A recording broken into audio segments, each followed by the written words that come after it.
This is Kim Constable, CEO and founder of the Work at Home Mums Network.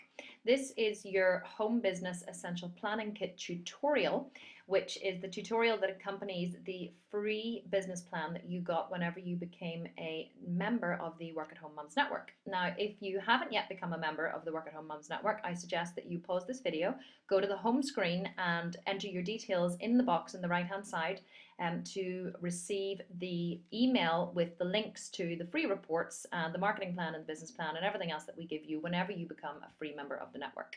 So today this is a step-by-step walkthrough guide on how to create your first ever business plan. And it's really important that you create a business plan for your work at home business, even if it's just a simple business plan, simply because the success of your business depends on it. If you don't know where you're going with your business, if you don't have a sound plan, a forward-thinking structure, and a backbone to your business, then you're going to struggle to know how to grow it and where to go with your business.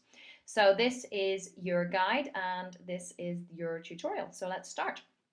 Okay, business plan. The first thing that you want to do is describe your business in 1 or 2 sentences, as if you were describing it to a stranger. It's very important that you know what your business is in a nutshell, so that if someone asks you, you don't have to stammer or think or try and cobble together bits of information. You can tell them straight off what your business is, what your business does, and without any hesitation whatsoever. So really try and get that down pat here in 1 or 2 sentences. And then you need to think about if you're selling a product or you're giving a service. Now, if you are a mobile beautician, for example, and you travel to people's homes doing manicures and facials, then you will be giving a service. If, however, you also sell the products that you use in the business, then you will be also selling a product. So where will your revenue be coming from? Put that all in here. You really want to think about it. This is a planning forward, obviously. Maybe you don't even have the business yet, but you just want to plan forward as to what you're going to do. Here's where you do it. Okay, so is there a demand for your services? Basically, what research have you done? I know that you think that you have a great business idea, and maybe your mom thinks you have a great business idea, but let me tell you, your mom is not any way a good sounding board for ideas for your business, because your mother will think that everything that you do is wonderful. So you cannot ask your mom and you cannot ask your family. You really need to get out there, do some research, and ask your target market what they think. Would they buy your product? What price would they be willing to pay? This will give you some really good data as well to figure out what services and products that you're going to sell to your customers, because if you actually ask them, go out there, find them and ask them, you'll be able to give them exactly what they want. There's really no guesswork involved. So get out there and do some research. Number 4, what is your business goal for the end of the first year? Now, what you want to do here is have a goal for the end of the first year. I understand it's going to be pie in the sky right now. You're really not going to know how much you're going to sell or how much you're going to be able to make, and everything will just be a guess. But if you don't know what you're aiming for, you're never ever going to get there. So a good tip for doing this is sit down and look at your family finances and figure out how much money you would like to make to be able to contribute to the family. Now, this may be a little or it may be a lot, but for everyone it'll be different. But you need to figure out what it is for you and then have that as your business goal. And then if you want to go a little further, you can think about, where you want to be after 2 years, 5 years, 10 years, whatever. Try and dream big. Try and aim for, as they say, aim for the moon, because if you miss, you'll land among the stars. What a better place to be than among the stars. Okay, the next part of your business plan that you really need to think about are your startup costs. This is all of the money that you are going to outlay before you bring in your first dollar of revenue. So how do you plan to fund your business? Maybe you don't need a lot of money for your business. Maybe you have some savings and you can use that, or maybe you're going to use credit cards or apply for a loan. You need to think about all that here. Then, if you're going to purchase any equipment or materials to get started, you also want to think about what those are. You need to shop around, you need to get the best prices, you need to do some research. If you need to buy a sewing machine, well, do you need a really good sewing machine or just a basic sewing machine? Can you buy a basic one in the beginning and then, work up to a bigger one whenever you're generating more money? So think about here what equipment you're going to need. Then you want to think about stationery or printing. Now, a lot of people go ahead and get business cards, letterheads, compliment slips, all of those things whenever they're first starting up their business. But let me tell you, you do not need all of that stuff unless you're going to be sending out very targeted mail shots or you're going to be doing presentations to people where you're going to need a certain type of printing. Try and keep your costs to a minimum, but if you do need any, put them in here. Permits, licenses, or franchise fees, exactly the same thing. You may need a permit to run a business from your home, and this permit may cost money. So make sure you do the research and have a look into it so that you're not caught out and there's no surprises later on down the line. Do you want to join any networking groups? The Work at Home Mums Network premium membership is $297 a year, and that will be considered a networking group or a specialty website that you would want to join to help your business to grow. If you're not already a premium member, I absolutely suggest that you become one, because this network was created by a work at home mum for work at home mums so that you could grow your businesses with intention and strategy in a step-by-step way and literally be told what to do. That's what this is for. And not only that, but you also get an amazing community of mums that you can ask questions to and you can network with and you can help each other to grow businesses. And it's really an amazing resource, and I would suggest that you really look into becoming a premium member if it's something that's important to you, or if you have another network group or a local chamber of commerce, something else that you think is going to help your business more than the Work at Home Mums Network, then by all means I think you should join that instead. Do you need any insurance? Let me tell you, almost everybody needs insurance. If you are dealing with the public in any way or giving any kind of service, you are going to need some kind of public liability insurance. Do not skimp on this. It's very important. Really look into the best type of insurance you can get for your business and make sure that you take it out. Estimated utility costs. If you're going to be working from home and you're going to put a strain on your family's bills, then you want to try and incorporate those into your business. In fact, if you're running a business from home, you can actually get allowances. I speak to your accountant, he'll know all about this, but you can get allowances on your phone bill, your heat, your electricity, etc. And some of it is tax deductible. So really find a good accountant and get the information and ask them what deductions you could get from your bills, given that you're now going to be running a business from home. Okay, marketing plan and costs. This is really important. Now, it's a very simple way of looking at it, this particular section of marketing, but you really want to describe your ideal customer in as much detail as possible. This is unbelievable. This one particular exercise is so important, and I'll tell you why. If you have written down your ideal customer, you know in your mind's eye what they look like, what age they are, what car they drive, where they live, where they shop, what they like, what their preferences are. Whenever you have them in your mind's eye, you will know immediately when you meet them. You will set yourself up, you'll set up a filter in your mind so that your mind will actively go out and look for these people, and you'll start to filter for them whenever you're in groups of people, which means that you can target them very effectively. If you don't know who your ideal customer is, you'll be just kind of running around blind, asking people, are you my customer? Are you my customer? Are you my customer? I mean, not literally, but whenever you have this person very focused in your mind, you'll be able to spot them in a crowd and hone in on them and have a chat with them and see if they want to become a customer of your business. So do not skip this stage.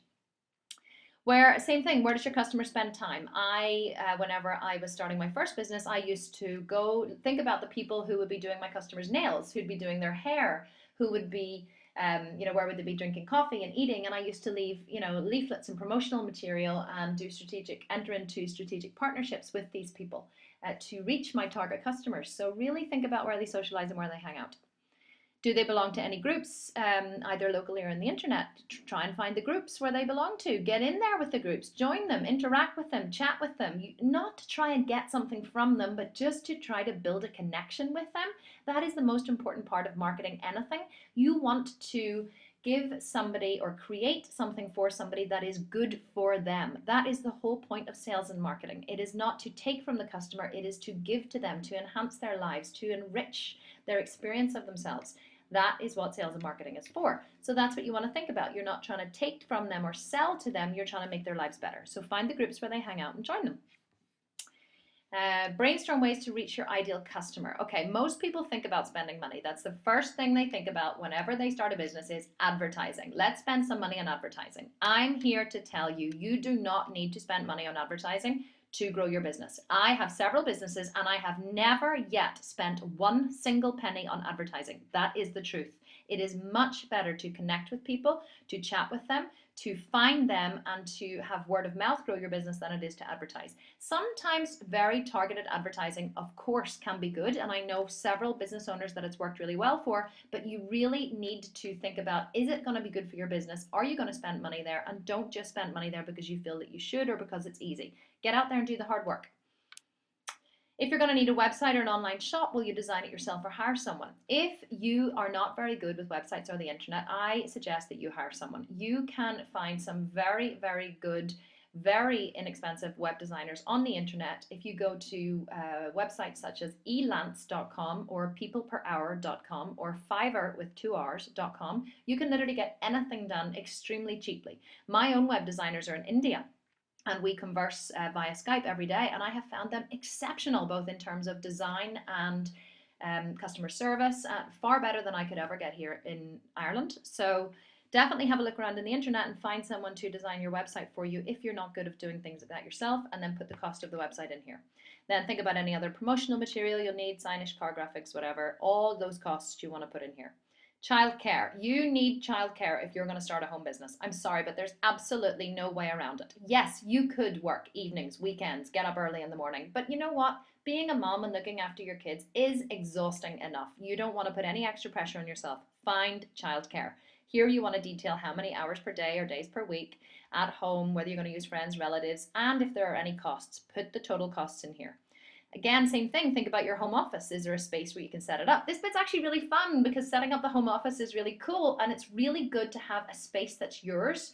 It creates a certain mindset. Like whenever you step into that home office or you go to that space and you sit down, it's like you make a mental shift from mom to businesswoman. And whenever I come into my office, I actually have a lock on my office door because when I come in here, I don't want to be disturbed. So, and this is me, I'm now in my work zone, and I completely change my mental state when I come in here, and it's very important to have your own space. And then are there any costs associated with setting it up? Do you need to buy a desk, a printer? Do you need to paint? Whatever. Put all of the costs down here. Those are part of your business, believe it or not. They're not home improvements, they're part of your business. So here you want to plan out how many hours you're going to work every week. You know, if your customers are going to come to you or to them, will you need to use your car? What will the cost be? Any craft fairs, markets? This is just kind of all of the, the miscellaneous stuff that you're going to sort out just to really plan your business. Again, this is just so you have a backbone to your business and you have a structure to work towards. Everybody needs a structure. It's very important. Otherwise, you'll just let yourself off the hook and you won't actually do it. If you need any supplies each week or month, what will be the estimated cost? Again, shop around, get the best prices, very important. And here you want to total out what is the total cost of running your business. Go through all of the costs in the previous sections and then put the total cost of running your business in here. Then you want to figure out how much you're going to have to invest to get the business started. And you want to try and allow for 6 months of not making money. I mean, 6 months may seem like an awfully long time, but in those first 6 months, don't forget you have to cover any money that comes in, has to cover the cost of setting up the business, and then also has to cover the cost of running the business on a day-to-day basis. So try to give yourself 6 months leeway and work out what you're going to need every month to cover the costs of the business and also to pay off what you've initially invested. Then you're going to want to think about what your ongoing monthly costs are and put those in here. And then you want to figure out how many customers you need to bring in or how many units you need to sell to cover this cost. A lot of people don't think that. They think about, oh yes, if I made, 10 widgets and sold them for, $100 each, I'm going to have, $1,000 every month. But then maybe it costs you $999 to run your business. You're only going to be left with $1 profit. So you really need to think about how many customers you're going to bring in or units you're going to sell in order to make yourself some decent money. And here at the very end, we have just some resources. I've already mentioned the Work at Home Mums Network premium membership, which gets you access to our Success Classroom. And in the Success Classroom, we have step-by-step, hold your hand, walk you through videos, everything you need to know from getting the idea for your business right through to outsourcing your business to a team, fully automating your business, to working less, earning more. Very important. What mom doesn't want more time with her kids? I always say that. And then also you can watch the other videos on the free tools page. And this is actually incorrect. I need to change this. Less than $25 a month. The premium membership is $297 a year or less than $25 a month. And you will get full exclusive access to our discussion boards, which are full of work-at-home moms who will be more than happy to help you with ideas and inspiration. Don't also forget to join our community on Facebook, Twitter, LinkedIn, and Google+.